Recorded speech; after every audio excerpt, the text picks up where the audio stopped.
People, we are Tottenham TV back here for yet another Tottenham update. Bit of a slow news day regarding Tottenham Hotspur, but before we get into that, there is only a couple of days left to enter the competition to win a shirt for you and your friends. So go to WeAreTottenhamTV.com and there is a link that says T-shirt competition. All you have to do is enter your details, your name and your email address to be in it, to win it. Link is in the description below. But let's get straight into the Tottenham update. Let's go on to these Fabrizio Romano quotes about additions for the summer, and he says the idea for Tottenham Hotspur, from what I'm hearing, is to add one more offensive player, also because there is concrete possibility to see maybe one player leave in that position. For example, Bryan Hill, I think the summer he can go, he can try a new opportunity, I think on a permanent transfer. This is what I'm told, and so they are considering several opportunities, also because Alejo Veliz will return from Sevilla, but he will leave on loan again. So he mentions that Bryan Hill, it's one out, one in kind of situation there. So you would kind of assume that if Manuel Solomon was to leave as well, maybe that could be room for another two additions. Yeah, but obviously there's no guarantee he's going to leave, as much as Tottenham will probably be open to offers for Manuel Solomon. But it's classic. When I said I have been talking fluent Levy for a while, he said it's now gone from at least one addition to one addition, and now it's going to go probably from one addition to maybe one more addition, and then it'll be we tried but we couldn't get one in. So I've been seen this rodeo before with this club, but I hope we do sign at least one more. I mean, that's the bare minimum, but that's what's frustrating me. If we're only going for two attacking players this summer, why is one of them Timo Werner, if that's the case? That's my whole point. I don't mind if we sign Timo Werner, as long as we're making sure that our attack is in a good situation moving forward to next season. Only getting Timo Werner plus another one in attack, whether that be a striker or another winger, then I'll look at our attacking options. Obviously, it depends who that attacker is, but does that tell me that we're going to be closing the gap on the top three with just two attacking players if we're not getting the others out the door? I mean, it's definitely jury's out on that for me. Yeah, exactly. We need to find out who this guy is that we're going to bring in. Do you think that if we were to bring in Eze, let's say, for example, would he be classed as an attacking signing? Would he be classed as a midfield signing? Where would he be classed? I think an attacking signing. I think he's definitely an attacker. He's an attacking player, but sometimes he plays in midfield. I mean, that's his natural position, isn't it? And we're not classing Maddison as an attacker. Since Glasner's come in, he's played left wing or on the left, majority of the time. So we know he can play that role. But playing left wing under Glasner is very different to playing left wing under Ange. Considering under Glasner is a bit more central, a bit more taking those pockets of space. Under Ange is going to be pretty much hugging the touchline, stay out wide, and create space that way. So we haven't seen him do that for a while. I mean, when he first came to the Premier League, he was doing that quite a bit. But I never saw that as his biggest strength. I always thought his best work always came bit more central, but he's definitely a forward player in my opinion. He's definitely an attacking player. I don't see him in the same category as Maddison on that sense. I do see him as more of a forward player than Maddison.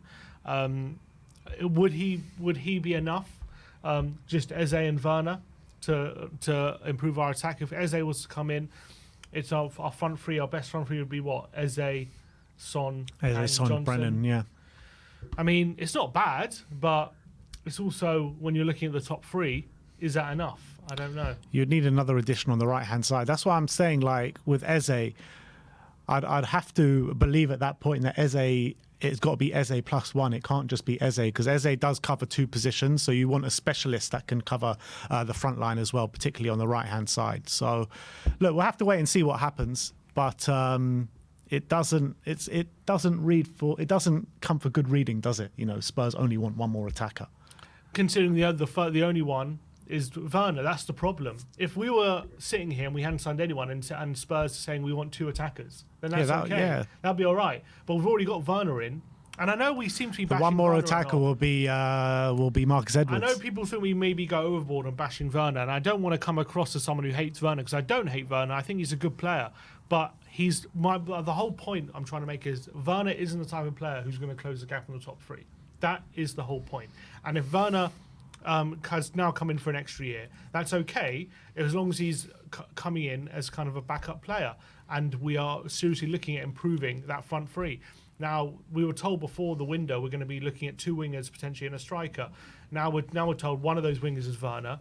If we're only going to bring in one more attacker, is that enough improvement in our front line, considering Ange said the biggest improvement we need is in that front line. He said that at the end of last season. That's the biggest area we need improvement in. Is bringing Werner plus one more attacker going to be enough to close the gap, considering what we already have? Now, we've got a good set of attackers. You know, Son's great, depending on what kind of form Richarlison in. I do like Kulusevski, I like Johnson. But if we sign Werner plus one more attacker, you know, are we making sure that we're in a position to close the gap on that top three? And for me, I look at that situation and think, I think we're still lacking. Yeah, I totally agree with you, but the reality is that Ange Postecoglou said at the back end of the window that there is plans in place for the window that he's comfortable with and he's happy with. We heard that Rob McKenzie and Johan Lang, you know, had already put plans in place as well for this transfer window. So I guess if they're happy with, you know, the direction that this club is going and the additions that we're potentially going to be making, then we just got to see how it goes and back it, I guess. I'm going to back it, but they'll be judged on it. If we haven't closed the gap on the top three, they have to be judged on that. Yeah, totally, 100%. Let's talk about a potential defensive incoming in Hiroki Ito. The kicker out in Germany says that Ito would be tempted by an official approach by Tottenham, who are interested in the player. Stuttgart are concerned about the possibility of losing him, given that he has a release clause of just under 30 million euros in his contract.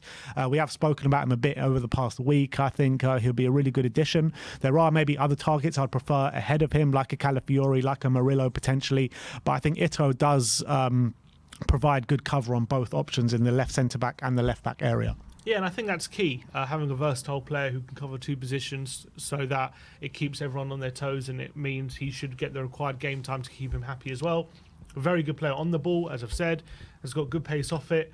Question marks over his suitability to the Premier League, although he is 6 foot, so he's not small for a centre back. But does he have the strength of other centre backs in the Premier League to compete with big physical forwards like he's going to have to do? So that's the question mark. But for 25 million, it's a good price, and he does definitely upgrade the backup. And on the ball, he's definitely exactly what we're looking for. So for 25 million, I think it's a good buy. Would you take him and a Vanderson right now if I offered you both of those? Yeah, 100%. I would. I think Vanderson provides unbelievable rotation options for the right-hand side. You even could look at it and you could start doing the Kyle Walker, Kieran Trippier thing that Poch used to do, where, you know, you could heavily rotate the two throughout the season. And then you've got Ito, who can cover two positions. You've got Van der Ven, who can cover two positions as well. So I think that goes some way to looking at our complete defence over the next couple of years.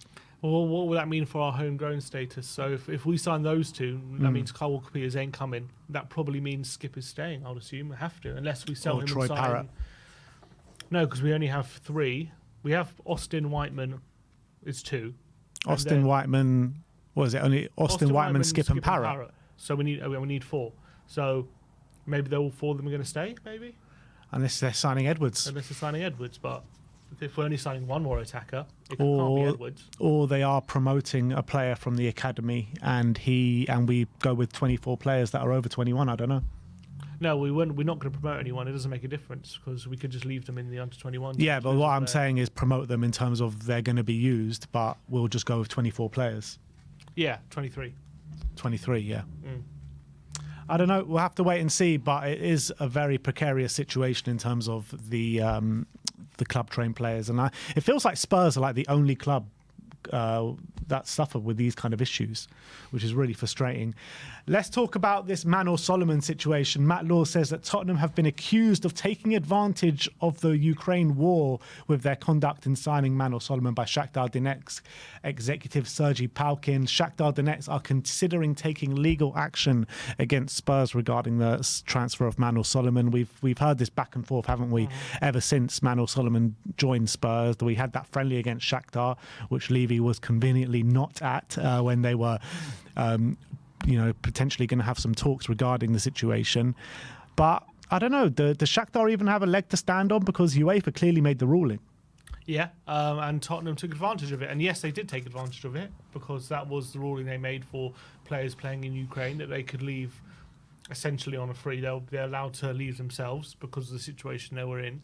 And Tottenham definitely did take full advantage of it. And I do feel for Shakhtar, because there's nothing they can do about the situation. And they've lost a player who they could have gotten a decent fee for. Definitely they feel like they could have gotten a decent fee for. And also a player they signed in Ukrainian terms for a decent fee, about I think 6 million or so, or to that effect. They signed him for a fairly decent fee for a team in Ukraine. So I do feel for them.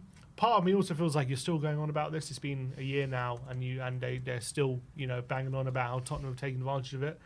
And if nothing's going to happen, they just got to kind of move on from it. Yes, they're going to lose out on a few million, but that's life sometimes. So I do feel like they should move on, but I also feel sorry for him because they've been screwed over here, and Tottenham, Levy being the ruthless businessman he's been.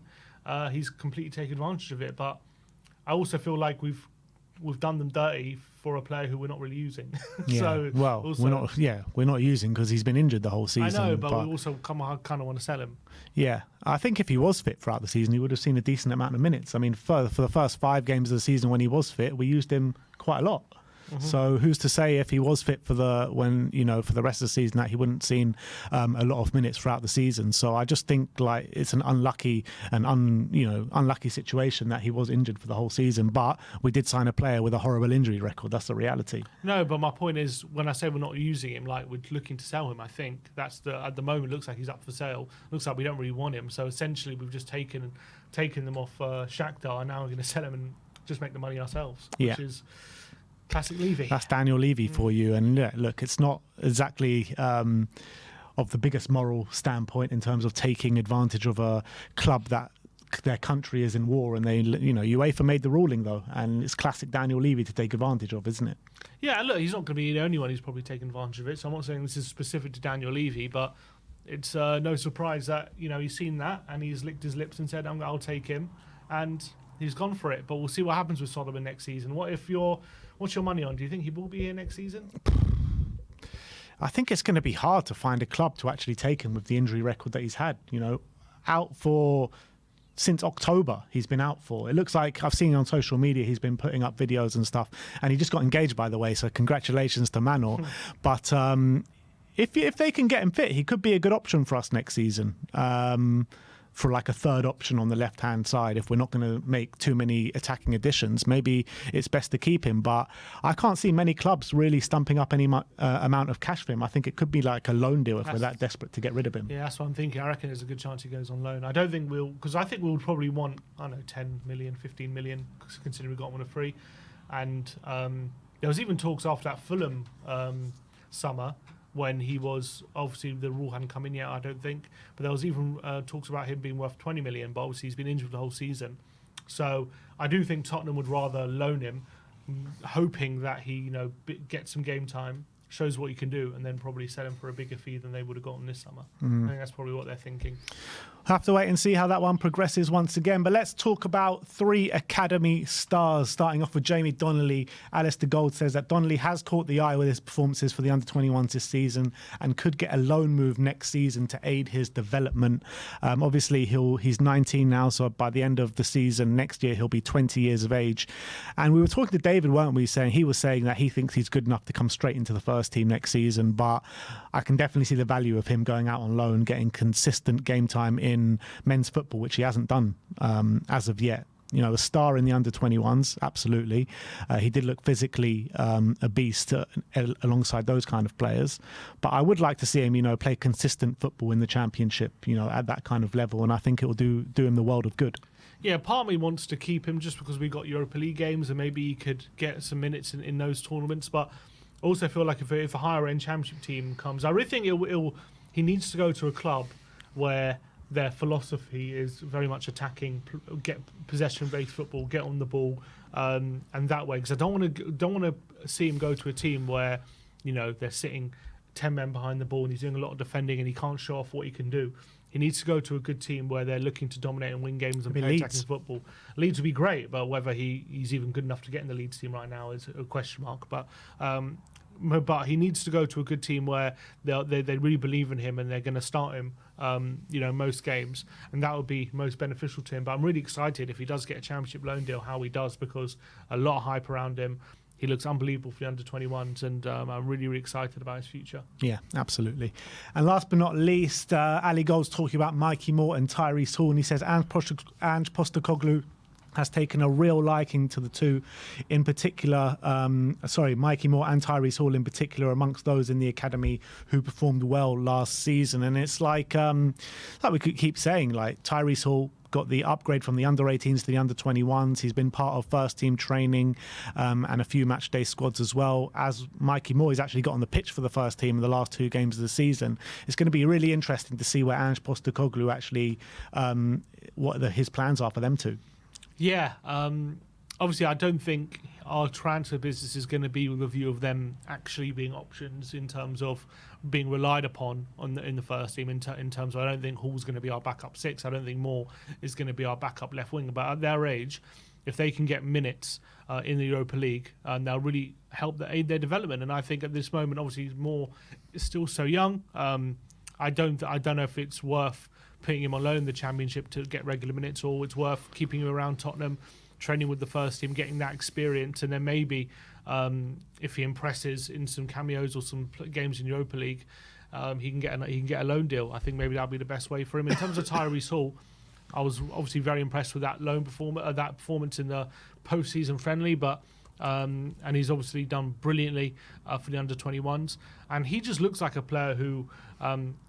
Like the way he conducts himself on the pitch, he just looks like a player who has that composure that maybe first team appearances wouldn't faze him, but he's still 18. He's going to need that experience. So I'm very, very looking forward to seeing him get minutes. But it's a hard balance, isn't it? Whether a player should be going out on loan or sticking with the first team. It's hard to know what the best thing is, what the best thing for a player is, whether they should be sticking around and getting minutes when they can in the first team, or do you just send them out on loan and get them playing as much first team football as possible for maybe inferior, coaching staff and stuff like that? Yeah, it is a fine balance to make, but I think that with these two players, because of the talent, I mean, Tyrese Hall has been touted as the biggest talent to come out of the Spurs academy since Harry Kane. Mikey Moore has obviously been touted as like a generational talent, some people are calling him. So these two are kind of like the stars of Hotspur Way at the moment, and you got to manage them carefully, and it's going to be interesting to see which way they go for it. I think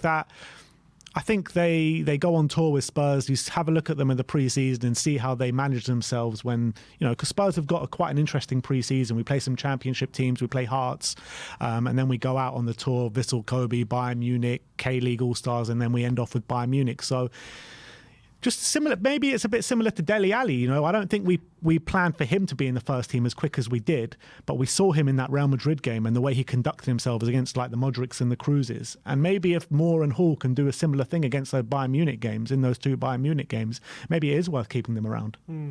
Yeah. So that is our Tottenham update for today. Let me know in the comment section below your thoughts regarding all the news stories we brought to you today. Like, subscribe and comment. And as always, come on you Spurs.